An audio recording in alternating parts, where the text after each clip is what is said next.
Good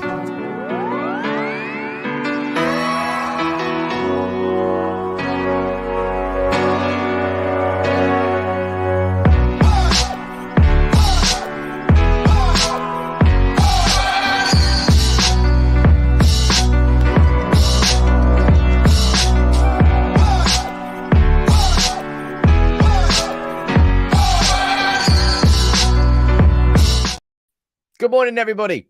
How are you all doing? Sam here, United People's TV. It's Tuesday. Should be a good show today. We're talking about the beginning of, I would say, the beginning of the summer transfer window. Confirmation that Phil Jones and Axel Tuanzebe will not be at Manchester United next season. They're the first two exits that are confirmed. There's plenty more that need to follow them out the door. There's plenty of players that need to come in too. I think this show will be the first one where we can properly start looking ahead towards the summer. We've been really, not distracted, but everything's still getting held up by the takeover. I'll discuss a little bit of an update on that because there's a big interview coming this afternoon.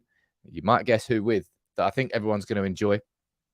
But good morning to everybody. Good morning to all the members. Today, finally uploaded 20 new emojis. I'll run through those in a bit. That's for all the members. A little thank you from me for just being, the best community in the world. And yeah, I want to refresh all the perks to make sure that you're all getting the absolute most from your membership because you give everything to me. So good morning to everybody. Who's here? DJ Dino, good morning to you. Carl, I can see you there. Alex, good morning to you. Natasha and Chris, Fred, Bully.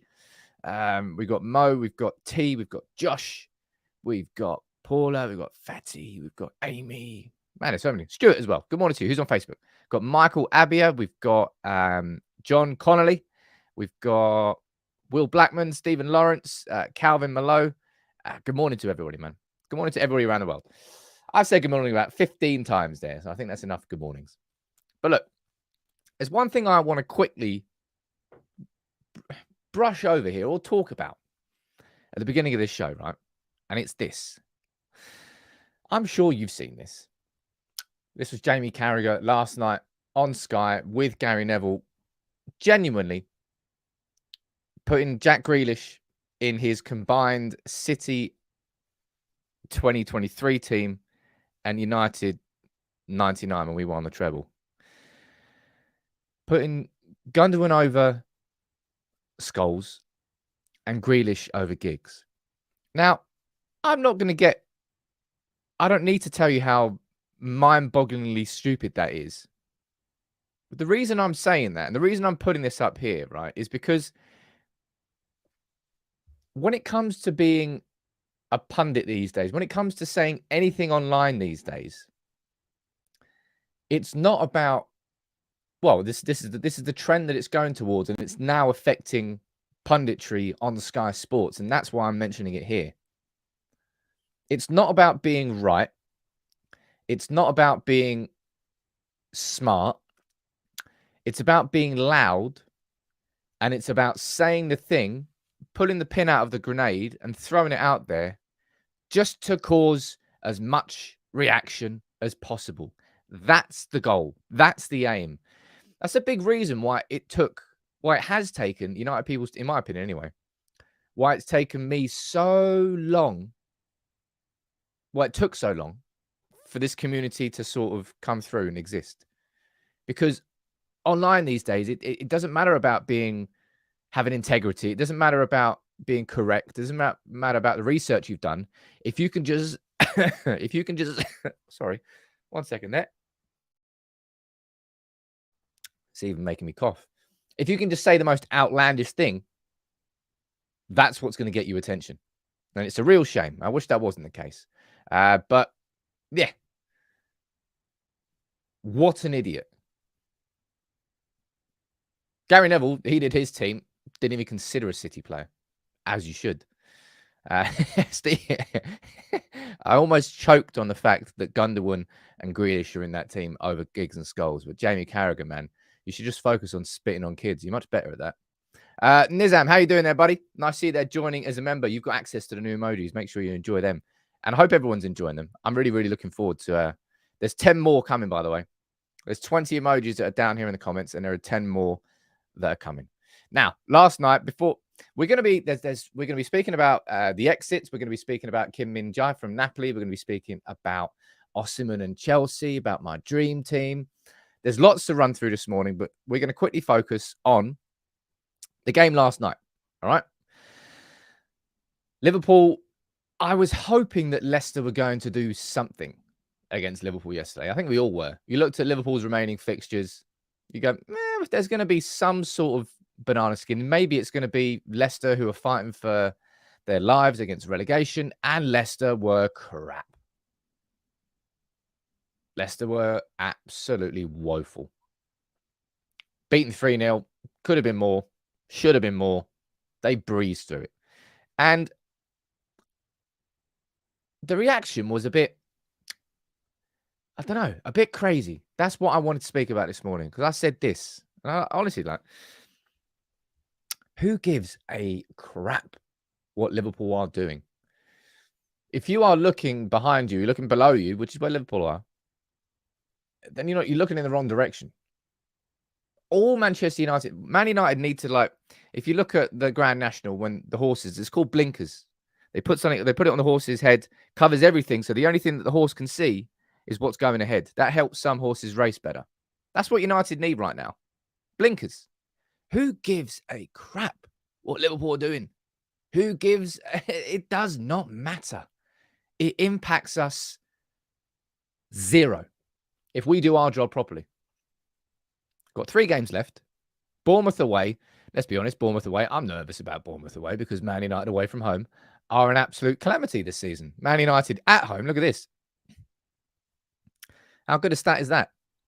We've kept clean sheets in 6 successive Premier League games at Old Trafford. The best run since March 2010.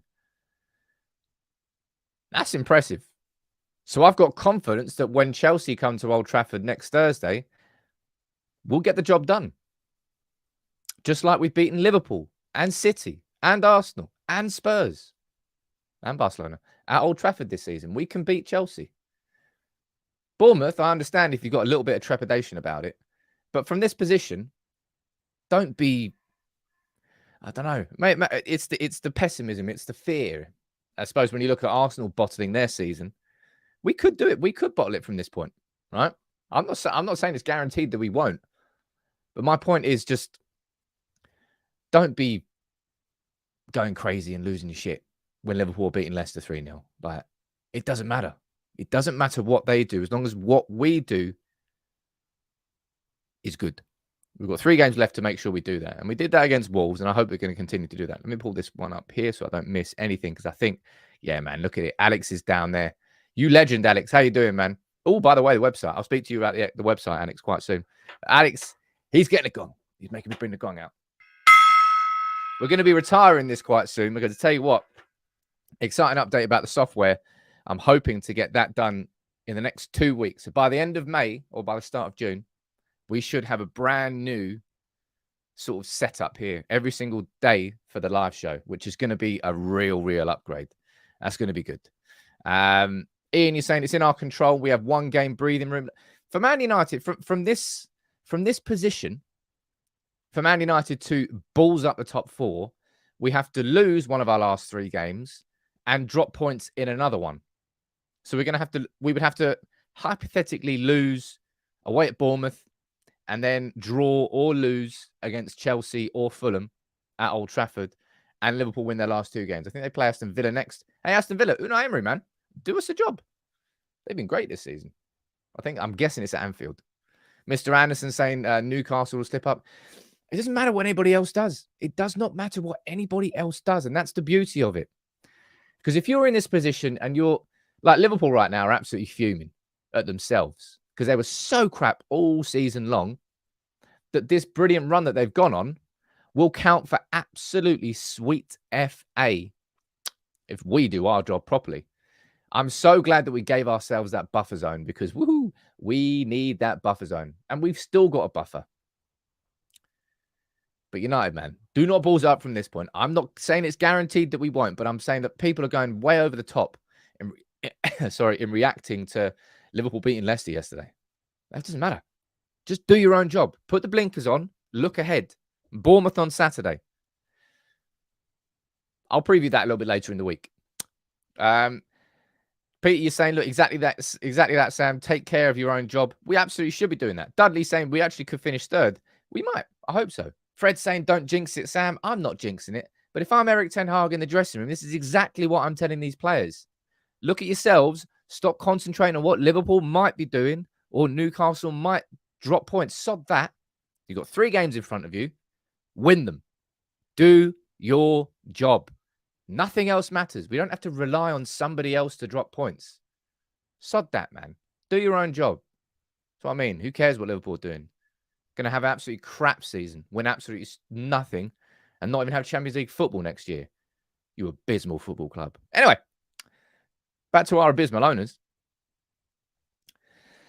This has caused some don't know what to call it, some hype yesterday. Abraham Glazer pictured in London at a hotel owned by Sheikh Jassim's father. I mean, how many hotels are Qatari owned in London? I have no idea. Quite a lot of them, let's be honest. But this has got tongues wagging because Glazer was spotted at a hotel that Sheikh Jassim's dad owns. And it's caused some, as I said, some hype, some excitement. Would Abraham Glazer have known about it? I don't know. There's a million hotels in London. There's not actually a million. There's not literally a million hotels in London. Look, this is what Ben Jacobs has said about it. He goes, look, it's a bit of a red herring. It feels to me like a little bit of a red herring. It feels to me a little bit like they're clutching at straws. What I do find that's interesting about Abraham Glazer being in London is more this. When Abraham Glazer flew to London for the FA Cup final, for the FA Cup final, for the League Cup final against Newcastle, pretty sure that was an in and out jobby. Whereas he's been in London now for 72 hours, well, at least 2 days. Came to see the women's FA Cup final on Sunday, and that was pictured yesterday. And what are they? It's about 10 minutes, I think, from Manchester United's offices. I believe they're in Mayfair. Let's hope for an update on it. And that's why, as I said, I think you'll all be pleased that I'm going to be having, what is it, part 9? I think it's part 9. It's either part 9 or it might be the 10th. I think it's 9. I'm going to be speaking with Ben Jacobs this morning. So around about lunchtime, somewhere between, I don't know, 12:30, 1 o'clock, there'll be a brand new interview out with Ben Jacobs. And I'm going to speak to him about this. I'm going to speak to him about everything that's going on. We've all enjoyed, I've enjoyed it as well. We've all enjoyed hearing from Ben. I think throughout this entire process, Ben has been pretty level-headed, pretty accurate with what he's spoken about. We've never gone too far. We've never tried to say, oh, this is completely happening. And that we've tried to summarize it because it's been very, very fluid. And that's the thing that's annoyed people the most. One person saying one thing, one person saying another thing. And that's what's pissed people off the most because you don't know where to look and you don't know where to trust. But I'm going to speak to Ben about what he's being told from the Rain Group, from the Sheikh Jassim side, and from Ineos. So I'll bring you that update this afternoon. I think I'm looking forward to it because I definitely want to try and know what's going on because I'm hoping this week's going to be a big week. I've been saying that every week, but let's hope. Stephen, you're saying you really don't want Ratcliffe to take over. Well, we've had that debate last week. I've done all my pros and cons about both. I'm now waiting for, before I go any further in sort of explaining my own position. I think I kind of have. I feel like I have anyway. If I haven't at this point, my word. I'm waiting now for this preferred bidder. Once we've got that, the scrutiny level is going to go up tenfold on whoever that is, whether it's Sheikh Jassim or whether it's Jim Ratcliffe and Ineos. That's where we can start talking about the specific questions that we need this new owner to answer. And I've answered. Yogi, you're saying, who's your ideal owner down there? Dude, I've talked about that so many times. I'm actually bored of the conversation, let alone all of you in the comments. So let's move on and let's speak about the title of the show. I call it stage 2. You can see down there, Ten Hag's rebuild. Oh, by the way, I keep forgetting, always mentioning this. This is a seriously good raffle this month. So we've given away a PS5. We've given away the Xbox Series X. I should be mentioning this once per show. Gone for straight £500 cash this month. £1 per ticket to enter. Somebody's going to win 500 quid for a quid. Just like Anthony last month, he won an Xbox Series X bundle worth just shy of 500 for a quid. If you want to, the link is down there. If you can't follow it there, let me put the link in the description for you here. I should really mention this once per show, but I keep forgetting. Yeah, make sure you do it. Next month, there's going to be an even bigger prize. As I say, the more people enter, the bigger these prizes are going to keep getting every single month. But let's talk about the stage 2 of this rebuild. Stage 1, I would say, was a relative success. Miles, you're asking when the draw is. The draw is at the end of every month, my friend. Once a month, this raffle goes the whole way through. At the start of June, I'll announce the winner, and we'll announce the new raffle draw once per month. But anyway, stage 1 of this rebuild included us making 5 signings last summer, a few players leaving. It was a good start, but there is so much more that is needed. And when it comes to this summer, we know full well that players leaving the club more important than ever.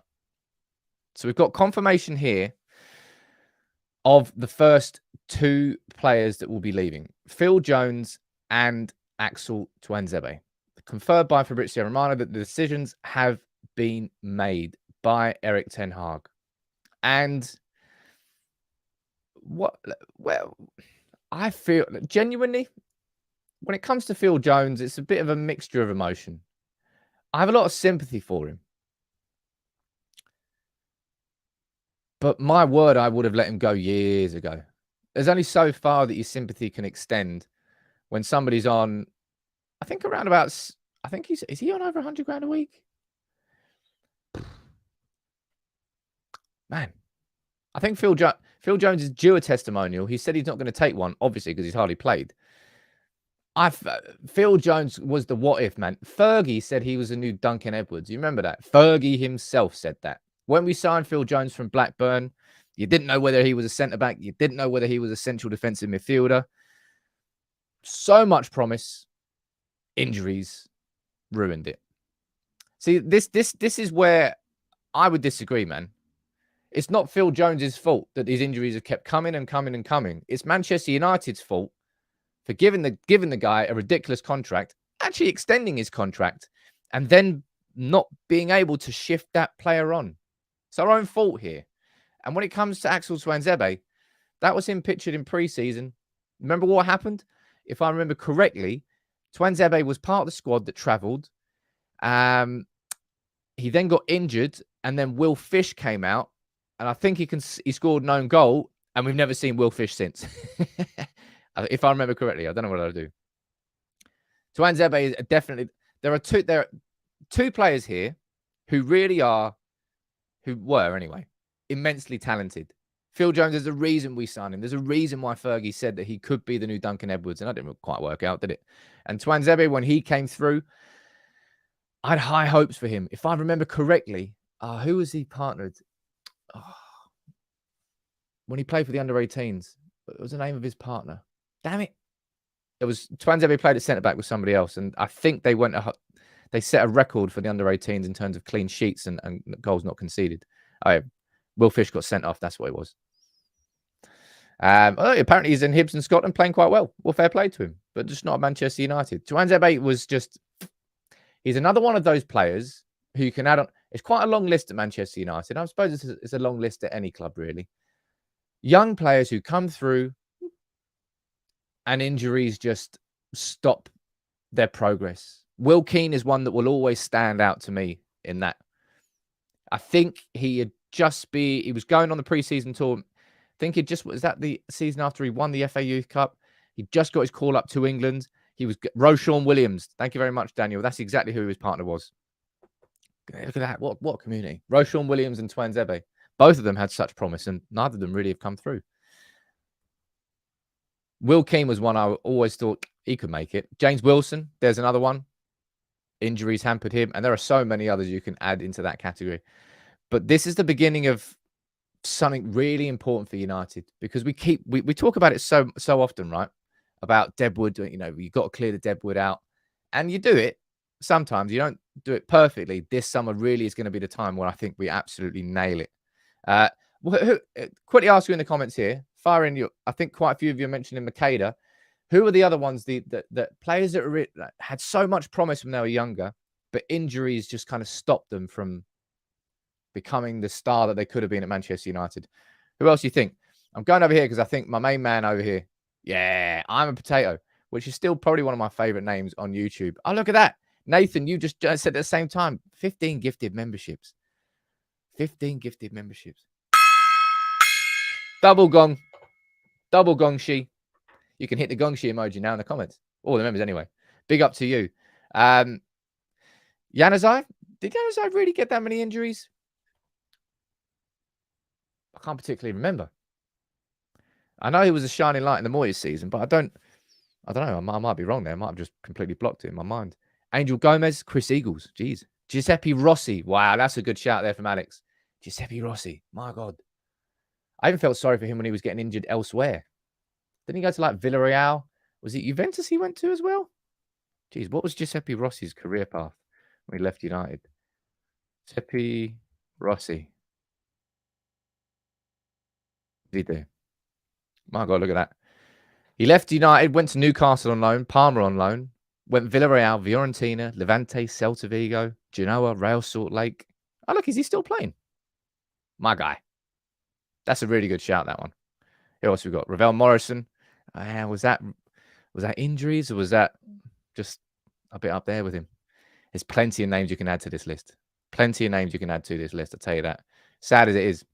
But two names who are off this list this summer are going to be Phil Jones and Tuanzebe. Now, what I want to do here is run through this because this is such an important... I'm going to be doing a video. I haven't done it yet, but a video is going to be coming on FFP because I've mentioned FFP quite a lot, right? We've spoken about it. FFP will impact Manchester United this summer, and you kind of hear it everywhere. But probably a lot of you will be saying, how is it affecting us? What are the numbers behind it? So that is why I am going to be doing a research video exactly into it. I'm not going to say any of the numbers just yet because this is probably why no one's done a video on it because it's quite complicated. I've told you about the new FFP restrictions that mean that from next season onwards, Manchester United can only have can only spend 90% of their revenue on wages, including player staff and amortization. As it stands, that's hovering around 92%. So Man United just a little bit over. And that's why it's important to get these players off. But that's why I'm going to be doing a deep dive video onto FFP because we need to all understand it as well. You need to understand its community. And so do I. So I need to do that research. Kev, nice to see you there joining as a member, dude. Let me know where you're watching from. I'll try and give you a shout out. Quite a few of you are saying down there that we need to get a potato emoji. Is that a potato emoji right there? Is that a potato? Looks like a potato. Maybe there's already a potato emoji on the internet. If there is, you can use that. But we need to get some more. But anyway, what I was saying here, getting a little bit distracted. We need to do a bit of this, right? One sec. Let me pull this over here. Now, what I would say is I don't trust these numbers completely, right? Because when it comes to player contracts and how much they're on, it's not completely public knowledge. But let's just have a little go at this ballpark figure here, right? So if we say players in my this is all going to be in my opinion, right? I think we should be getting these players off our wages, right? Anthony Martial, that's 250 grand a week. So that's 250, right? We've got Harry Maguire, 190. Geez, you're on 190 grand a week, my word. We've got... I don't think Lindelof will be leaving. I think Donny van der Beek will. 120 grand a week for Donny van der bloody Beek. My word. We go down here. Mason Greenwood. I hope we shift him on. 75 grand a week. Phil Jones. 75 grand a week. You see how big this is getting. Brandon Williams. 65 grand a week. Marcel Sabitzer. I'll speak about him in a bit. I don't think he'll be staying. 55 grand a week. Thereabouts. Dean Henderson. 5.2 mil. So he's getting around about the same. He's somewhere in, you say Dean Henderson's around about 100, 105 grand a week. Let's call it that. Who else is down there?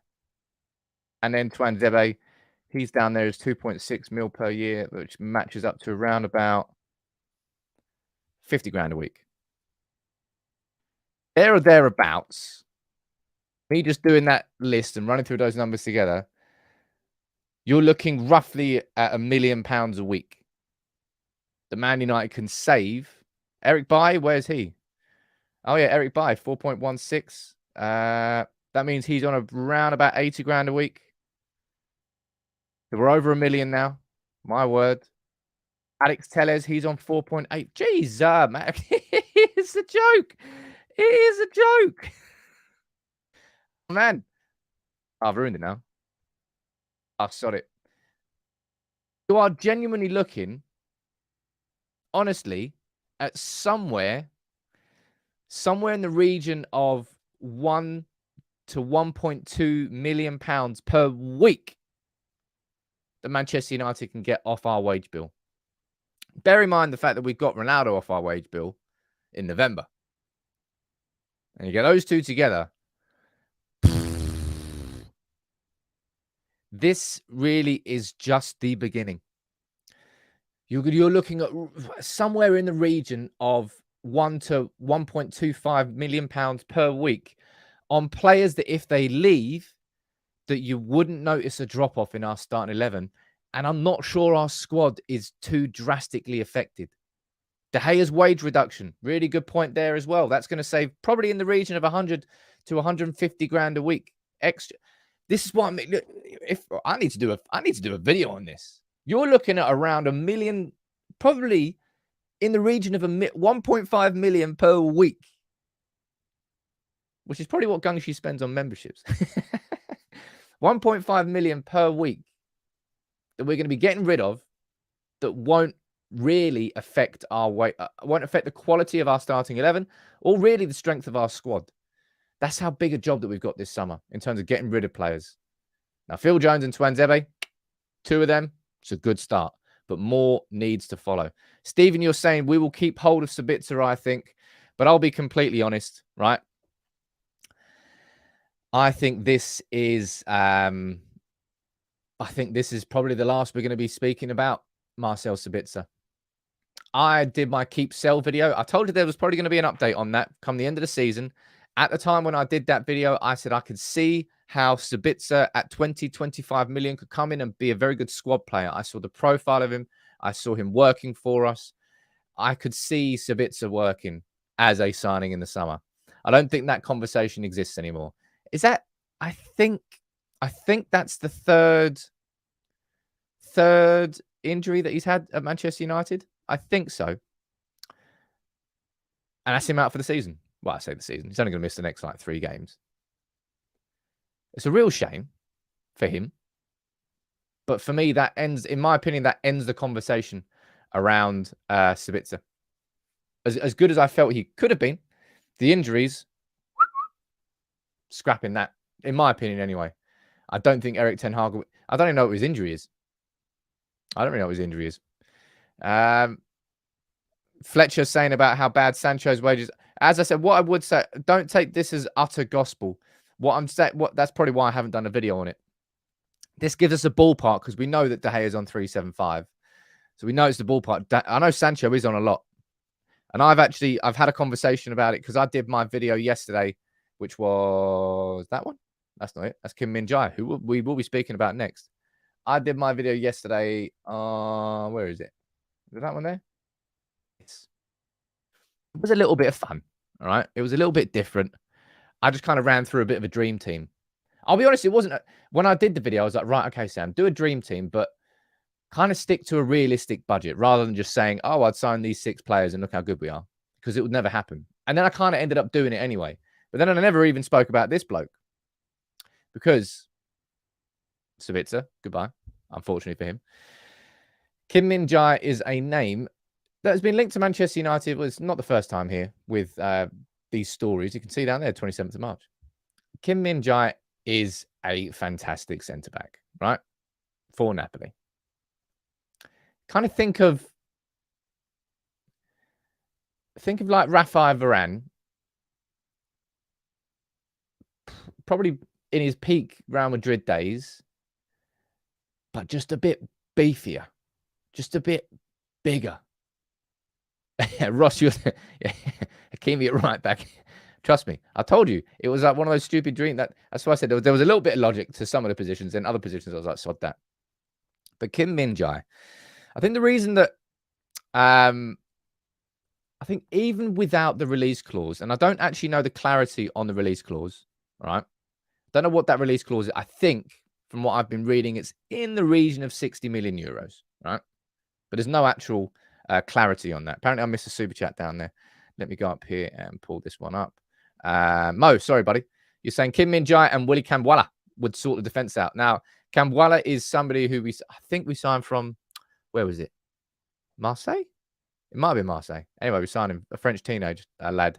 He's had real injury problems at United, but he's training with the first team this year. Not Potato saying, I'm not trying to bribe you for a potato. I think you are, mate. I'll tell you what, I love potatoes.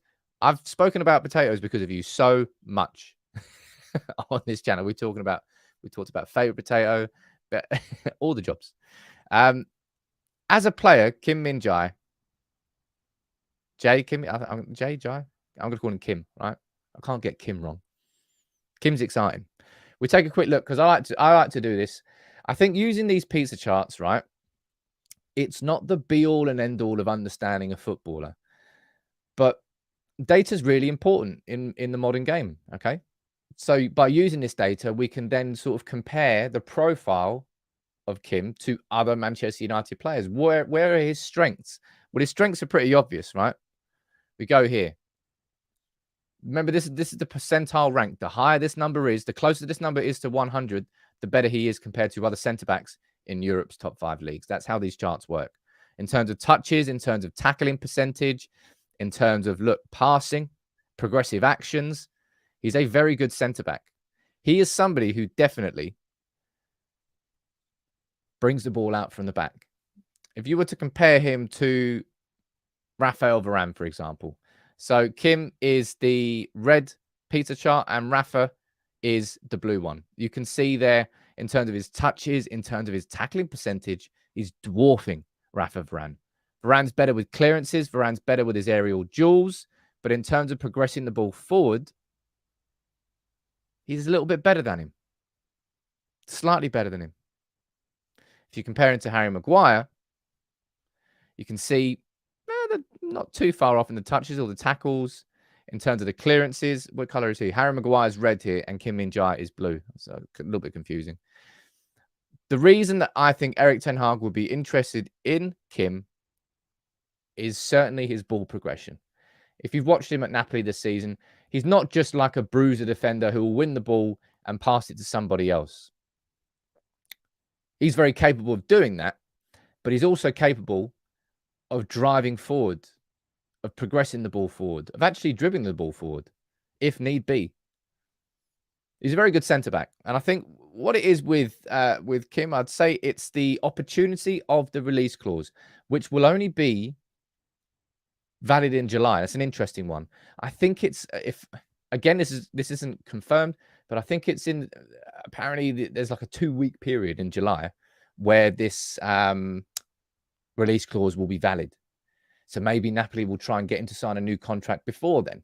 Maybe someone else will swoop in and try and sign him. But with that release clause, for a player of his quality, he's 20, I think he's 26. Let's have a quick look.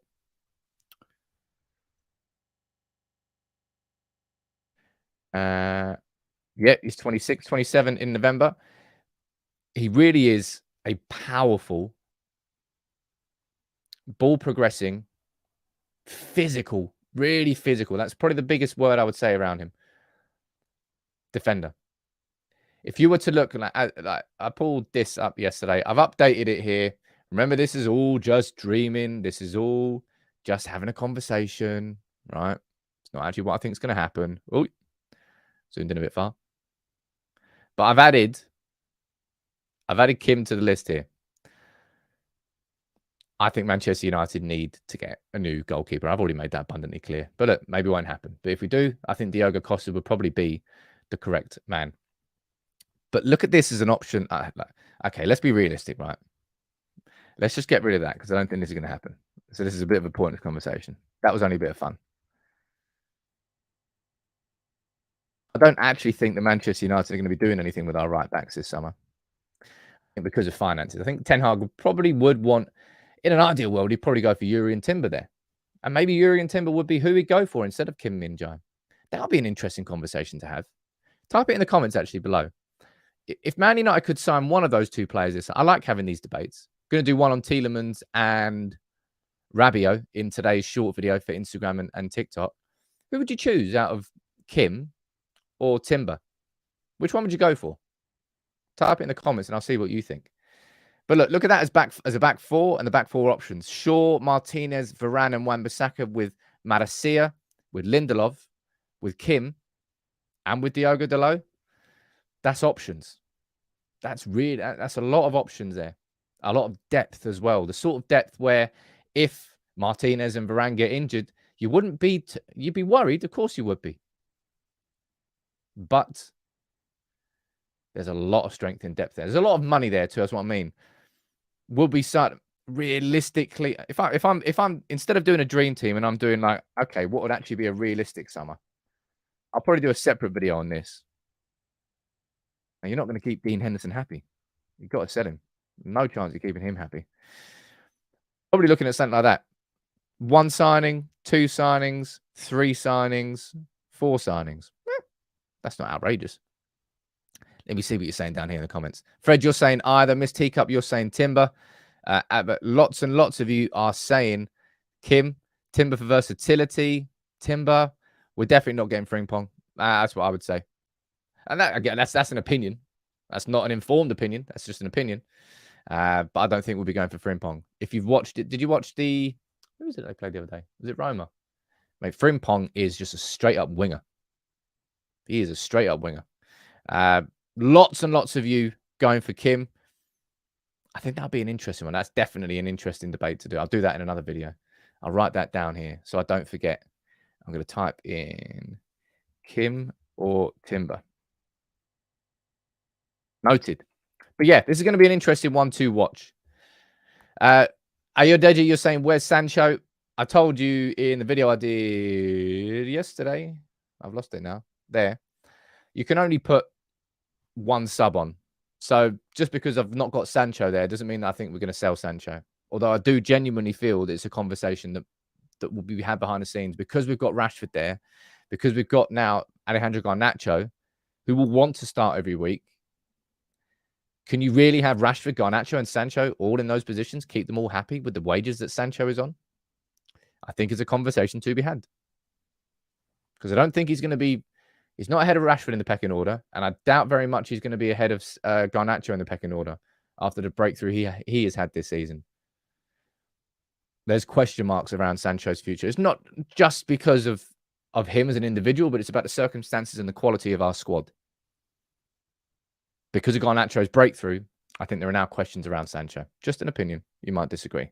But look, ladies and gents, make sure you drop a like on the video. So many of you watch it every day and so many of you don't like the video, but it makes such a difference. Honestly, please, if you would, make sure you like and subscribe. Become part of the community. We'd love to have you on board. There's 20 new emojis that we've launched today for the members. Let me see if I can pull up the photos of them on here because you can't really see it. It is what emojis are, but you can't really see them properly. Let me pull these bad boys up here. Right, I'll run through them quickly. Yeah, there we go. This is one here. It's a pretty standard one. A little bit of GGMU. That's Graham Souness. Well, as a clown, because he is an utter clown. He might be retired, but he's still a clown. All right. That's Graham Souness. That's one of my favorites. Look at that. Got the butcher. Because you can't see the details. Like these have all been hand drawn by an artist, and they're wicked. I really, really love them. He's done such a good job on them. But yeah, that's the butcher there. We've got King Erik here. You can see the little UPTV badge on his shoulder. You won't be able to see that one either. That's Erik. That's another Erik with his badge on. That's Marcus. That's Marcus's famous celebration. That's Anthony. Anthony touching the badge there. Like that one. That's King Erik. Looking more like a character from Gamora than he is as Erik Cantona. Not Erik Cantona, Erik Ten Hag. But he just looks aggy there. He looks aggy. I like that one. A little bit of Casemiro. I'll fix it. Remember, that's famously what he said when he was linked with United. As Bruno. Doesn't look particularly like Bruno. That was the one I was kind of going to and fro and back and from. But I still like that one. As Bruno. Where are I think there's some more as well. Let me get the other 10. There's 10 here. Will never die, of course. Unfortunately for Maguire, he got used as the face plant. Face palm, not face plant. Well, he might face plant as well. That's the Holy Trinity, of course. That's Pastor Fred. Apparently he loves the nickname. That's why I did it. He said, yeah, I absolutely love the fact that my nickname has become Pastor Fred. So that's why I've used that. Gongshi, of course. That's Fergie time. That's probably one of my favorites, actually. I really like that one. And that's Garnacho looking wicked. That's a really cool one, that is. Bald is best. Little nod to alternative MUFC and the slogan. But bald is best. And there's the boys from Argentina. And there's Roy Keane. That's his job. That's his job. But look, that's 20 emojis, all hand-drawn, all custom-made for the members to hopefully give a little bit more of a perk for all of you who've made this membership such a wonderful place to be. And trust me, there are so many more things coming. I know I've been saying it for a few weeks. It's because I've been working behind the scenes on it all. Emojis, that's 20 done. There's 10 more coming. The website, we're close to launching V1, where you can sign up for the newsletter. Newsletter I'm working on, and the new software. That's going to be the big one. That's going to be the one that comes in the next couple of weeks, hopefully. I think you'll all be excited about that. Trust me. An interesting conversation here that I think we need to have. Reports from Jacob Steinberg yesterday that Chelsea are keen on signing Victor Osman. Now, do you think they've got any chance of signing him? Because, well, I don't even know where they are in the league. Honestly, where are Chelsea in the league? They're 11th. What joke? They're 8 points behind Fulham. We better be beating Chelsea when they come to Old Trafford. Anyway, you think there's any chance that Chelsea sign Osman? I can't rule it out, because if Chelsea are in for Osman, then well, the price of him just probably goes through the roof, because you just can't trust Chelsea from acting properly in the market. Yeah, they've got Nkunku, who's already joining. Of course they do. They've got Lukaku, who's, I think, coming back from loan as well. I don't know who else they've already got in the squad. But I don't know. Look, you can see it down here in the article as well. This is everything has suggested this is the case so far, right? Let's highlight that. Manchester United are interested in him, but their top priority remains Tottenham's Harry Kane. And we've heard that from everywhere so far, that Kane is the priority over Osman. Now, that's something that not everybody agrees with. That's not, I'll be honest, I think Kane or Osman, both of them would be incredible signings. And you can't just dismiss one because it's not what you want, right? You can't, there's nobody who can argue with me down here in the comments that Kane would be a bad signing, because it's just not true. It might not be the signing that you want to make, but Kane would not be a bad signing. I could never argue that Osman would be a bad signing, because he wouldn't be a bad signing. They'd both be great signings. But everything we've seen so far suggests that Kane really is top of Man United's list.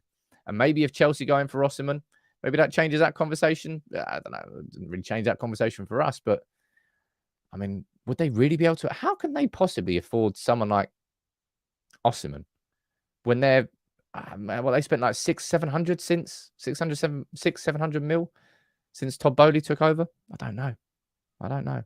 The super chat there flying in from Jacob. Mate, thank you very much, dude. What are you saying? He's saying, if I bought the club, you got 6 bill lying around. Nice. If I bought the club, the new transfers, first thing I'm doing is releasing a green and gold kit. Imagine how quick that would sell. A big 2 fingers to the rats before they leave. There are some seriously easy wins for our new owners. Really, really are.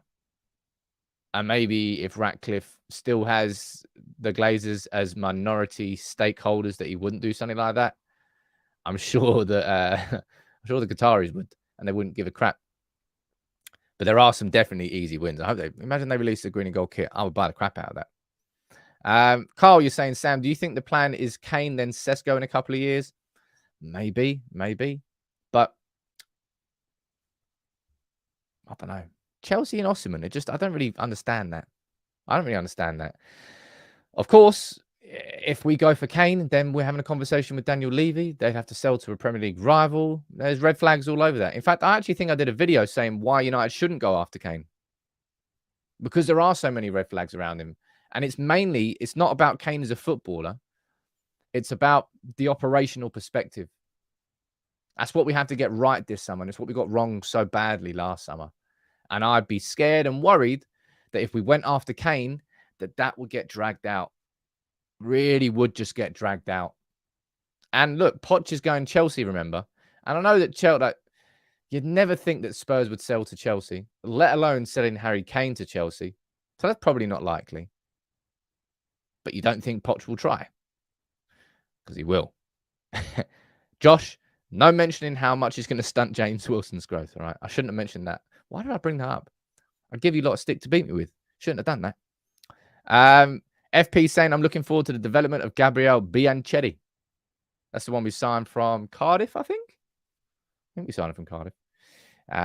Chelsea overpays. Osman flops at Chelsea. Then Osman leaves Chelsea and flourishes at Bayern Munich. Brian, you are a wit. Look at that. Just looking through into the future. Got Mystic Meg in the comments down there. Mark Fossey asking about Ivan Toney. Unfortunately, Ivan Toney's not a conversation until there's clarity on the betting breaches. Until that's done, he can't be sold. I know, Frank was saying, oh yeah, Ivan Toney's worth 100 mil. And I'm like, kid ducky. Ain't nobody paying 100 mil for Ivan Toney until this. I'm sure it'll get resolved and sorted. But there is a chance that he gets a ban from football for 3-6 months.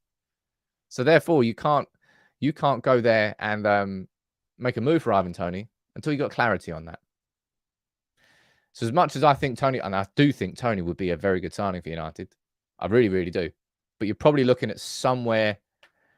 What would be a fair price for Toney? Because there's no way Brentford are getting 100 mil. They can ask for that if they want. They're not getting 100 mil. How much do you think Ivan Toney would be? So say all the betting breaches, they're all fine. They get buried. He doesn't get banned for any amount of time at all. How much, therefore, is Ivan Toney worth in the market? You let me know what you think in the comments. Super chat there from JDM. How you doing, buddy? Thank you very much. You're saying if Sheikh Jassim acquires United, do you really think we'll sign Mbappe? No, buddy, I don't. And anybody who's suggesting otherwise, I think you're equally as good a pundit as Jamie Carragher. There really is no chance that we are signing Kylian Mbappe. All right. First of all, just the figures involved. Second of all, we are talking about FFP, and then you want to go and get Mbappe. Huh. Nah. Just also, I mean, he's an incredible player, but nah. Or it does not fit what we're building right now. Look, PSG are doing a bit of a fire sale. Messi's leaving. Neymar's leaving. I think all the big names will be leaving apart from Mbappe. They're going to build it all around Mbappe. He's not going anywhere. Coven is saying, talking about Tielemans. We've mentioned him a few times on the show, and there's going to be a short video going out after this. So make sure you check that out. That's where the question exists. Tielemans or Rabiot, if you had to choose one. Right, let me see what you're saying about the price of Toney. Sensei, you're saying 60, 70 minutes, 6, 70, 50, 80, 40, 55, 70, 45, 50. 70 to us, 50, 60. I reckon 50, if I'm being honest. Old school, you're saying 70 mil. I mean, he has just scored 20 goals in the Premier League. Maybe 60. Either way, he's a very good striker. He really is. But ain't no way that Brentford are getting 100 mil. Ain't no way. Ain't no way. I really enjoyed that show. That was good. Last couple of minutes. Everybody can fire in your questions. As I said to you earlier, today's lunchtime video, you'll definitely enjoy this one.